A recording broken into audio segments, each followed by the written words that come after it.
सामाजिक वनीकरण विभाग व बोलवाड ग्रामपंचायतने सीमा ओलांडली। गोंडस योजना कागदावर। सलामी देण्यासाठी बोलवाड उद्यान पर्यटक शोधत आहेत।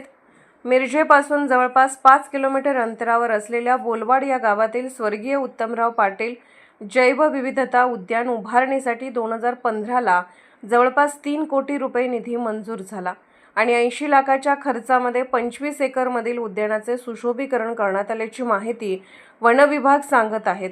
2020 पासून ते उद्यान पर्यटकांसाठी खुले करण्यात येणार होते, मात्र वन विभागाने बोलवाड ग्रामपंचायतीला उद्यान हस्तांतरण करण्यासाठी प्रस्ताव दिला। मात्र उद्यान हस्तांतरण करण्यासाठी ग्रामपंचायतीने टाळाटाळ केली।